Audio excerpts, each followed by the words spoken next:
बिस्मिल्लाहिर्रहमानिर्रहीम नहमदुहु व नसल्ली अला रसूलिल करीम अम्मा बाद अऊज़ु बिल्लाहि मिनश शैतानिर रजीम बिस्मिल्लाहिर्रहमानिर्रहीम यसअलूनका अनिस्साअति अय्यान मुर्साहा कुल इन्नमा इल्मुहा इंद रब्बी ला युजल्लिहा लिवक्तिहा इल्ला हु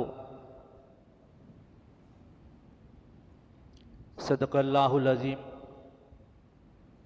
अन अब्दुल्लाह इब्न मसूद रज़ियल्लाहु तआला अन्हु क़ाल क़ाल नबी सल्लल्लाहु अलैहि वसल्लम यली रजुलुम मिन अहली बैती युवातिउ इस्मुहु बि इस्मी औ कमा क़ाल अलैहि सलातु वस्सलाम।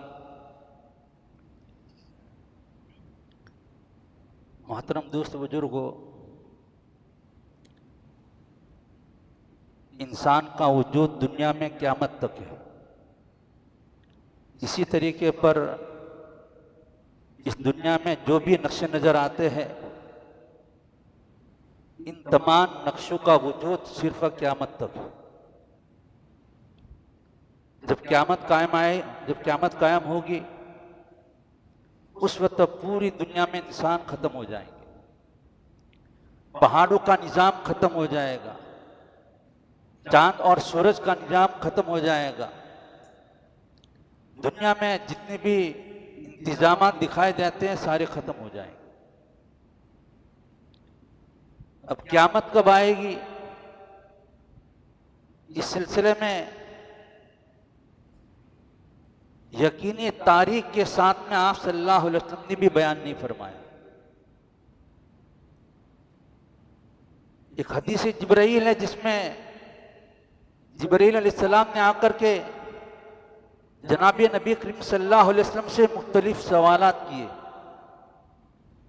उन सवालात में आखिर में यह सवाल किया था, मतस्सा, क़यामत कब आएगी?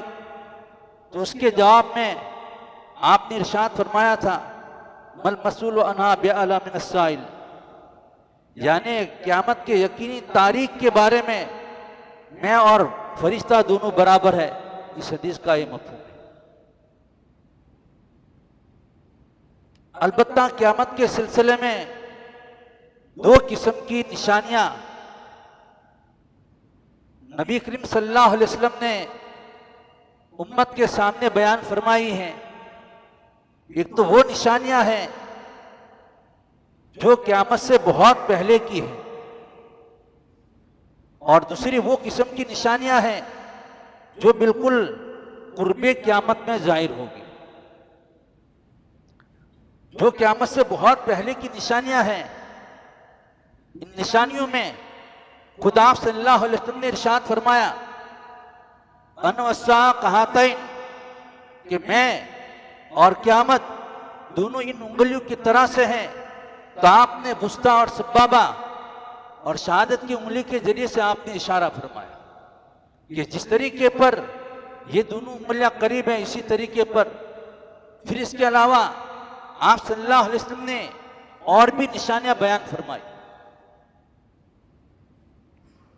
अब क़यामत की कुछ निशानियां वो हैं जिसका पाया जाना बेहतर है, और कुछ निशानियां वो हैं जिसका पाया जाना बुरा है।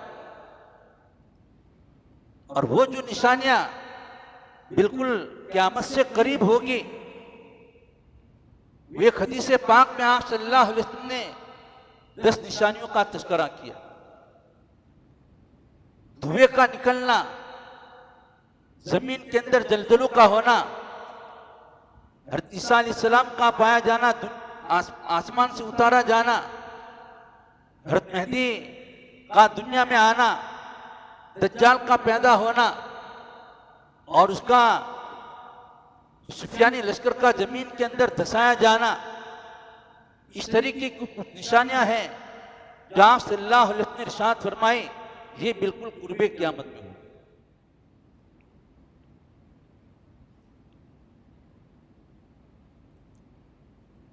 और कुर्बे क़यामत की जो निशानियां हैं हज़रत मेहदी के मुतल्लिक, वो तो उस वक्त में हज़रत मेहदी दुनिया में आएंगे जबकि दुनिया में हालात बड़े खतरनाक हो जाएंगे।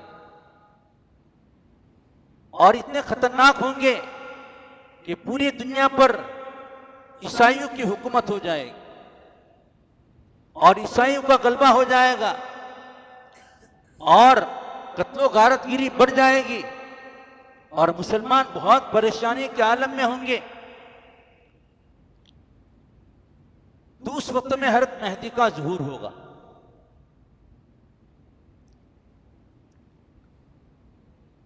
हज़रत मेहदी के मुतालिक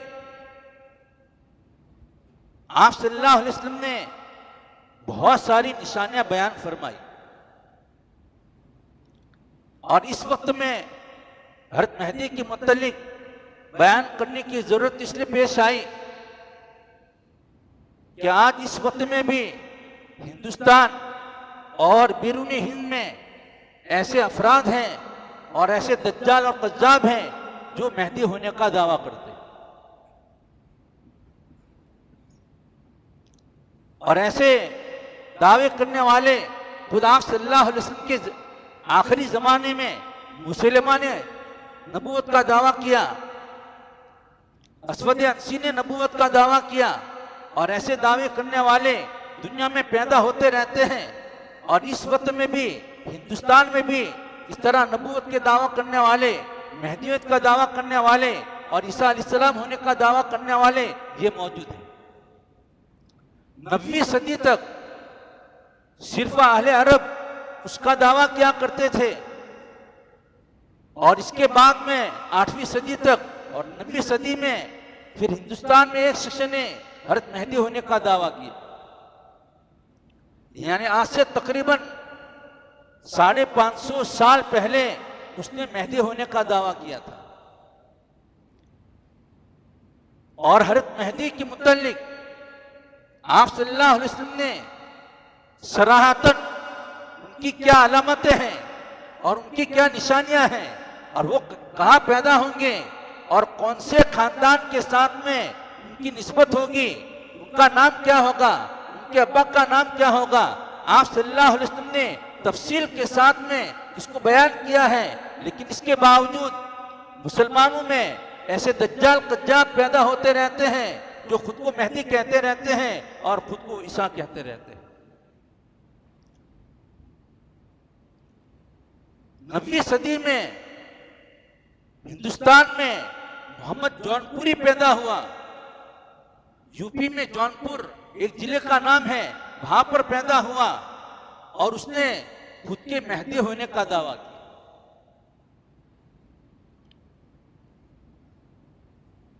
और फिर वहां से वो हज करने के लिए चला गया और फिर वहां से आने के बाद में ये गुजरात में आया और अहमदाबाद में जमालपुर में उसने पड़ाव डाला और यहां रहकर के उसने 9वीं सदी के आखिर में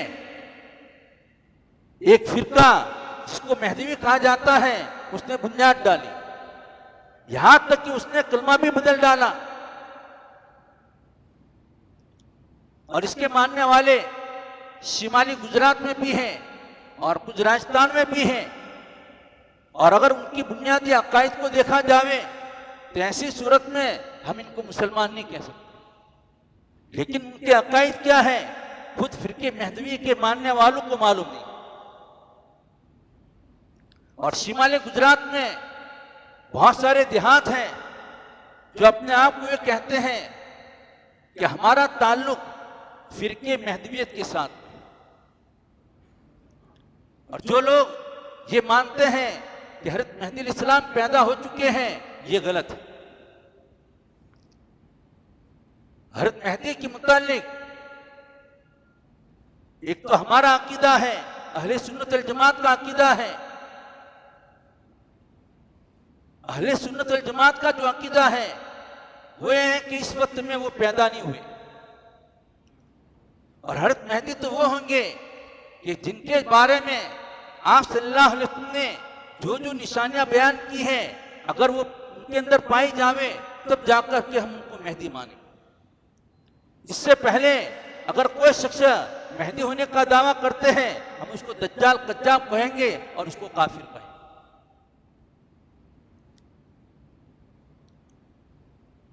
और शिया हजरात का यह अकीदा है वो 12 इमामों को मानते हैं और उनके वहां ये अकीदा है कि हज़रत मेहदी पैदा हो चुके हैं और पैदा होने के बाद में एक गार के अंदर छुप गए और जिस वक्त में 313 उनके मुखलिस पैदा होंगे तो उस वक्त में ये मेहदी गार में से बाहर आएंगे। और ईरान में इस तरह गार में से बाहर निकलने वाले कई हजरात हैं, वो दावा करते रहते हैं कि हम गार में छुप गए थे और हम गार में से निकले हैं और हम मेहदी हैं। ऐसे हजरात को ईरानी हुकूमत ने जेलों के अंदर डाल रखा है। तकरीबन उनकी तादाद 400 के करीब है।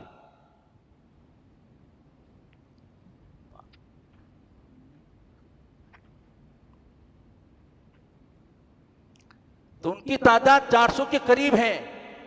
ये उनका अकीदा है और हर मेहदी को मानते हैं, लेकिन मेहदी के साथ में अलैहिस्सलाम नहीं लगा सकते, इसलिए कि अलैहिस्सलाम का लफ्ज जो है ये अंबिया के साथ में खास है। और फिर ज्यादा से ज्यादा हज़रत मेहदी रजी अल्लाह अन्हु कह सकते हैं।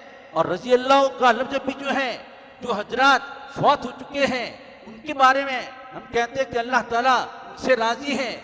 और रजीउल्लाह का लफ्ज जो है ये सहाबा के साथ में खास हो गया। हज़रत मेहदी तो आइंदा जमाने में पैदा होंगे तो उनके साथ में यर्जा का लफ्ज लगा सकते हैं, लेकिन उम्मन लोग लगाते हैं कि मायाउल के एतबार से अल्लाह ताला उनसे राजी है, इस एतबार से रजीउल्लाह का लफ्ज लगाते हैं। हज़रत मेहदी के साथ में इमाम का लफ्ज लगाना ये शियों का अकीदा है, हमारा अकीदा नहीं।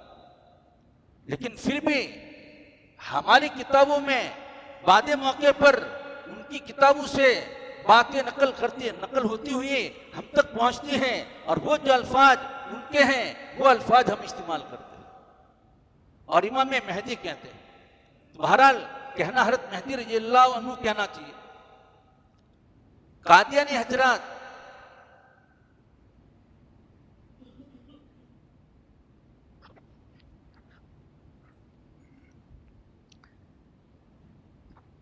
मोहम्मद जौनपुरी के बाद में मिर्जा गुलाम अहमद कादियानी पैदा हुआ। उसने भी दावा किया कि मैं मेहदी हूं और मैं ईसा अलैहिस्सलाम।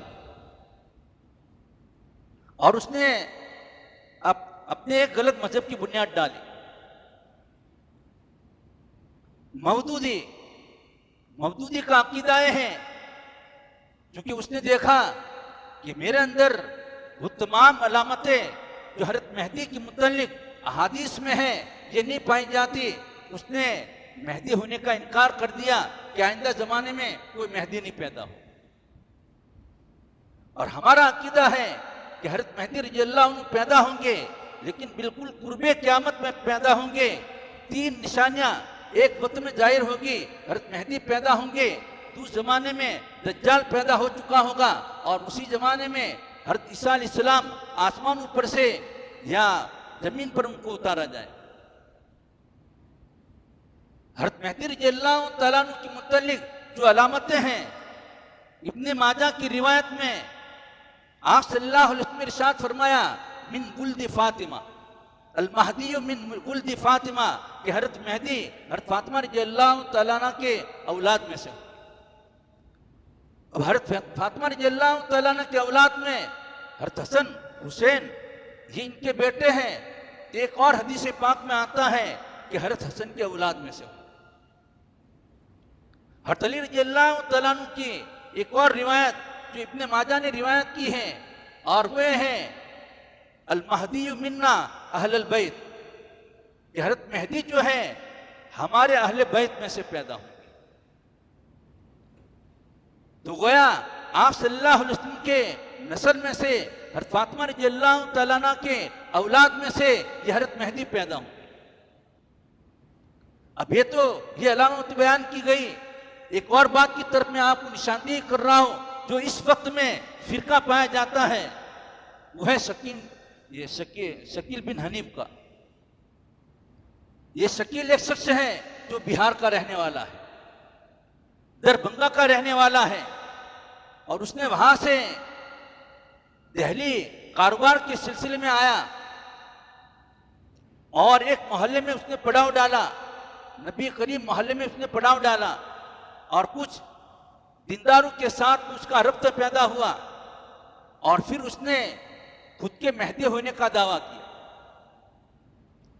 फिर लोगों ने उसको पूछताछ की है कि उसने वहां से भाग गया और भाग करके एक और मोहल्ले में जाकर के आबाद हो गए।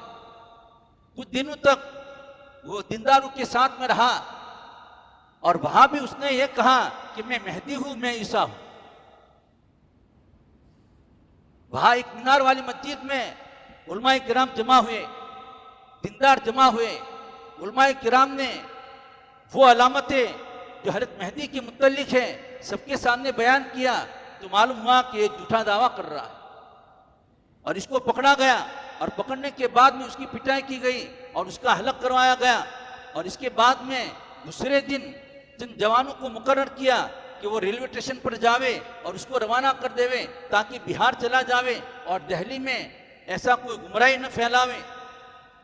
इत्तिफाक ऐसा हुआ, वो जवान उसको लेकर के रेलवे स्टेशन पर पहुंचे और ट्रेन जो लेट थी वो जवान आ गए, तो कुछ देर के बाद में वो भी वापस आ गया और लक्ष्मी नगर के एक और मोहल्ले में जाकर के आबाद हो गया। वहां भी कुछ दिन ठहरा, उसके बाद में फिर वही शुरू कर दिया कि मैं मेहदी हूं, मैं ईसा हूं।